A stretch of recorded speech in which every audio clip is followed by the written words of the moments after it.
As a young but fairly experienced psychonaut, naturally I had been interested in DMT, or dimethyltryptamine, for a good while. Often paraded as the peak of the psychedelic experience with unparalleled visuals and experiences, the innate curiosity that had sparked my psychonautic trek was again set ablaze.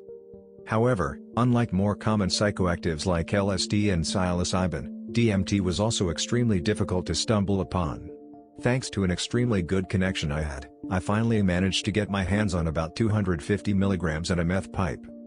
On a Sunday afternoon, two fellow undergraduates and I decided to head to the top of a 5-story building on campus with a sweeping vista of the sprawling Atlanta skyline. Myself and D were very experienced with psychedelics. This would be the 7th I had tried, and D's 5th, and the other, A, was a major stoner and close friend who elected to tripreportsyt the both of us. As we ascended to the building's roof, dusk was settling in over the city and the neo-modern buildings looming over the smooth curve of the horizon began to illuminate in a blue, silver, and orange wash contrasting the empty purple sky. I loaded the pipe with 60 milligrams of crystallized dimethyltryptamine, and after gauging the exact distance at which the flame cradled the glassware, I managed to vaporize most of the substance and hit it all in about 5 inhalations, making sure each time to count to 20 before exhaling. The vapor hit much harder than either weed or salvia, with a sharp, markedly synthetic taste that immediately sparked flashbacks to the home of my great-grandmother. Once I got to about the 3rd hit, the onset began to kick in and my body began to vibrate as the substance kicked in. I tried to ignore the effects as long as possible so as to make sure I had hit all that was in the pipe. After finishing, I noticed how extremely watery my eyes had grown, and wiping the fluid from my ducts I suddenly entered a visual wonderland of magnificent scope. I noticed the trees on campus had grown to look like blotchy fractals very similar to with psilocybin shrooms, but much more intense, and their color was far more removed from normalcy. The buildings in the skyline stood erect, and the tens of thousands of lights in the skyline's aggregate had their own circular orbits, with white light having prismatic halos and other colors having red shift or violet shift to their respective halos. For those who have done 2CB and know the halos that surround lights, this for me was an identical effect with greater intensity. For those who have tripped with neither but have vision problems, when viewing lights through the unaided eye they tend to be much larger, more orb-like, and with radial striations. The famed halos of 2CB and of DMT are almost identical to this, but with a ring of blackness separating the actual light and its respective halo. D and I both discussed this effect as we enjoyed the altered skyline.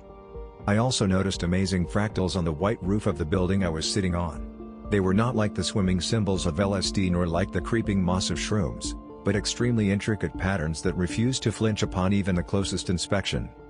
The moon was also a fascinating sight.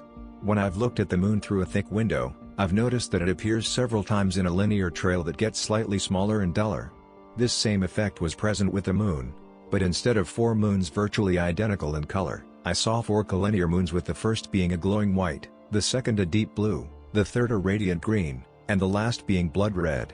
The moon was also accompanied by its own rainbow halo. Again, my friend D shared this visual effect as well. The most fascinating open-eye visual, though, was the presence of pseudo-northern lights over the skyline. As darkness crept in and the pastel purple sky melted into a deep shade of indigo, glowing yellow lights appeared over the city that looked exactly like the aurora borealis in polar regions.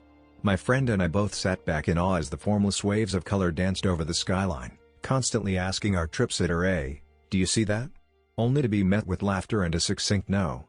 At times the waves of color would morph into figures, the most noticeable being a large face looking down over the city and a beautiful, prone goddess sleeping above the cityscape. After marveling at the sky for a bit, I took the remaining 20 milligrams from the pipe my friend left over and hit it, deciding to try exploring closed-eye visuals. I was utterly astonished at just how intricate and intense they were. I've taken 40 milligrams 2CB trips and even a 1500 milligrams DXM trip, and I have never in my life experienced closed-eye visuals of this caliber. A few things I remember vividly were an old face like that depicted in shamanic sculpting decorated with war paint, tongue extended and wiggling like that of Gene Simmons, haha. I also remember seeing carnival rides, dandelions, and unbelievable backdrops splashed with vivid colors. Additionally, I briefly saw my face flash in a mirror and made eye contact before my other self disappeared. The visions came in waves. The most remarkable aspect of the closed-eye visuals was that both my friend and I had a vision of us underneath bright lights, as if awakening after an operation where we were given anesthetics while humanoid shadows loomed over our corporeal selves. Sonically, this was the first time I ever experienced auditory hallucinations. It was like a buzzing in the ears, as though a fly was inspecting my ear canal. I immediately had a flashback to canoeing with my grandfather on the muddy waters of southwest Georgia, as there was a series of high-voltage power lines we always passed beneath that conducted so much electricity you could hear the current passing through the lines in the form of a metallic buzzing sound. Upon further thought, the next best analogy I can make is throwing two magnetic objects into the air and hearing them vibrate as they collide. Aside from the buzzing/vibrating, however, there was nothing else. Mentally, the drug was very unfamiliar, as it did not provoke laughter but a sort of silence as we plateaued into reflective come down, somewhat similar to LSD but much more sacred, if you will. As we walked back to our dorms, vision slowly subsiding, Dee and I both agreed that though the experience was amazing, we still preferred LSD. The mood was a bit somber, as we were expecting more from reading trip reports. I put on flamenco sketches by Miles Davis and we made our way back to the dorm as nature's dance neared its culmination. Flash forward about 45 minutes, and my other psychonaut friend, Jay, who I had grown up with, came back from an evening lab and my other friend and I were detailing our experience. Suddenly, I remembered that DMT is supposed to have considerably better visuals in a well-lit setting.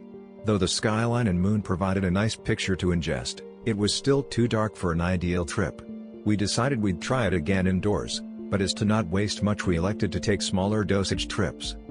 We crept into the private bathroom, making sure to go unseen, as it'd be tough explaining the situation to my other friends on campus had I been seen, haha.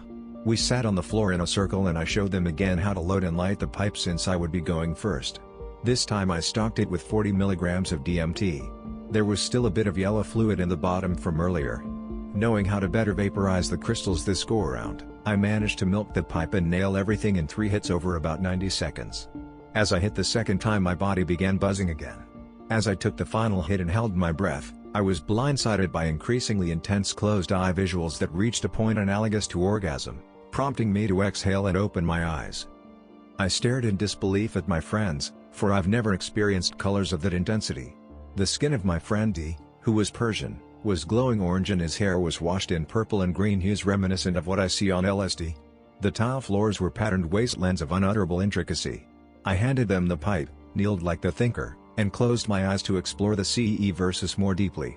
Once again, I was confronted with a disorganized amalgam of colors, patterns, symbols, and images, but after a few seconds all the visuals began to work synergistically, spiraling uniformly like a galaxy and distancing itself from me in a vortex-esque fashion until slowly Charybdis swallowed them whole, leaving nothing but a void. Slowly my vision returned, and I entered a room where there were 3 humanoid beings seated at a black, square table.